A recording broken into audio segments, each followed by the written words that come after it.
ఇంటి నిర్మాణంలో ప్రతి అంగుళాన్ని సద్వినియోగం చేయడంతో పాటు స్వచ్ఛమైన గాలి, వెలుతురు, ప్రశాంతత కోసం ప్రకృతితో మమేకమయ్యేలా ప్లాన్ చేయడం జపనీస్ ఆర్కిటెక్చర్లో ప్రధానంగా కనిపించే అంశం. ఇవాళ ఇలాంటి అద్భుతాలు చాలానే ఉన్నాయి. 40 అంతస్తుల ఎత్తులో నిర్మితమవుతున్న ఈ ప్రాజెక్టులో 6 టవర్లలో విశాలమైన, విలాసవంతమైన యూనిట్లు డిజైన్ చేయబడ్డాయి. 2290 నుంచి 4710 చదరపడుగుల విస్తీర్ణంలో 3.5, 4 అండ్ 4.5 BHK అపార్ట్మెంట్ ఫ్లాట్స్ రానున్నాయి.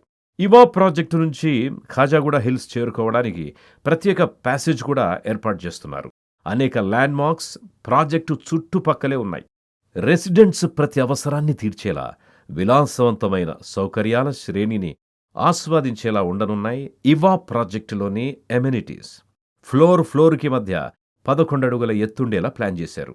ప్రాజెక్ట్ కన్స్ట్రక్షన్లో ఆర్సీసీ వాల్ ఫ్రేమ్డ్ స్ట్రక్చర్, 20 అడుగుల ఎత్తులో ప్రతి టవర్ ఎంట్రన్స్ లాబీని లావిష్గా తీర్చిదిద్దారు. ఎమ్యూనిటీస్ విషయానికొస్తే G+5 ఫ్లోర్స్లో fully equipped lavish club house నిజంగా స్పెషల్ అని చెప్పాలి.